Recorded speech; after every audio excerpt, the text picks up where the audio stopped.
Making tax digital.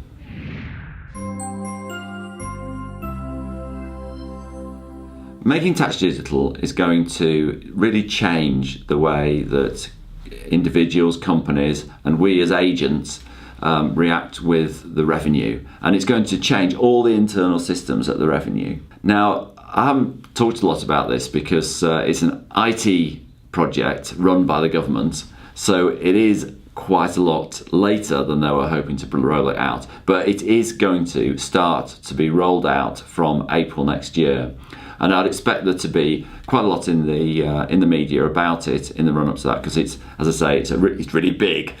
So the revenue are very keen, and it's their new toy, so they're going to really do a lot of publicity about it. So this video is really about what their dream is and where they're going with it, which I think is quite important to understand, but also about what is the immediate implications and what do we actually have to do. So let's start with what do we have to do. So the only bit that's going live in April next year is VAT.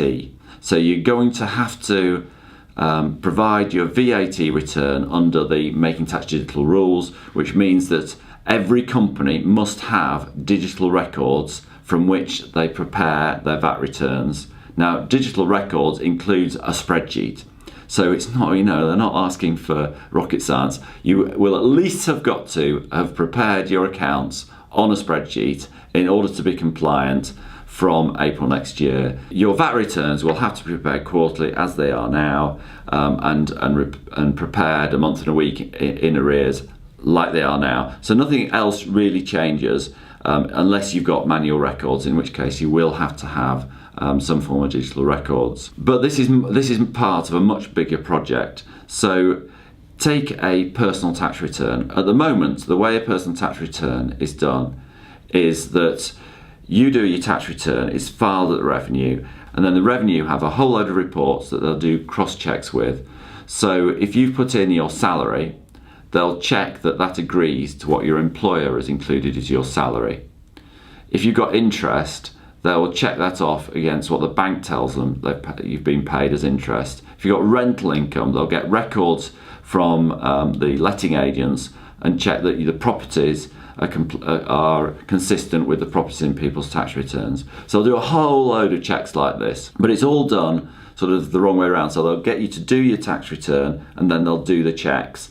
So under Making Tax Digital, when it's all live, it'll all be the other way around. They will populate your tax return and your tax account, and then you will have to check that, or we'll check it for you, so it's, as I say, done the other way around. The information will be created by the revenue, and then it's for us to check.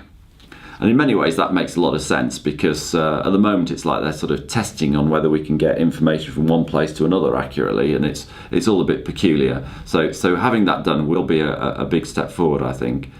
Coming with that is a requirement to do things quarterly. So what they want is for your personal tax return to be reviewed quarterly, but also for you to prepare accounts effectively quarterly. So when you do your VAT submission, you will also need to produce an estimated profit figure for the quarter, so that they've got an idea of where your quarterly profits are, both for companies and for individuals. So if you're not VAT registered, you will have to bring your records in every quarter as opposed to every year. Now, don't get excited, because that won't come in for a number of years. They're going to get the VAT all settled down and all sorted out, and then they'll bring it forward for other taxes. So it's bit by bit. Of course, once you're reporting everything every quarter, the payment cycles will change. So I can't believe that they're going to bring quarterly reporting without quarterly payments. I mean, it would just be bizarre if they did that. So once everything's settled down, all the quarterly reporting is all settled down, then it's likely that the way that you pay corporation tax and when you pay corporation tax and your personal income tax will become more up to date. And although you do lose the cash flow benefit at the moment, but that you get from paying your tax quite a long time after you've made the profits, it does mean that everything's up to date. So you don't get you don't have this problem where you have to save all your tax money for ages, and then you pay really quite big bills. By making it quarterly, you'll have smaller bills, and it'll all be up to date. Which, in terms of planning your cash, it'll actually, in many ways, be a lot easier. Although you won't get the credit that you get at the moment by paying your taxes later. So making tax digital is the revenue's new big thing, and they're rolling it out from April next year. So they're going to be really excited about it, and they're going to be putting a lot of publicity into it. First off, it only affects your VAT, and it means that you'll have to submit your VAT quarterly, which you do anyway.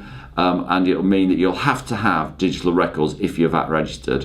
And that's the big change, really. For most people, that's no change at all, because they already do all of that. There might be some small changes about how you do the reporting, and slightly unhelpfully, we don't know exactly what they're going to be, and we'll keep you up to date as we find out. So if you've got any questions about making tax digital, please let me know. If you like these videos, please like them or subscribe to our channel, or comment below. Thank you.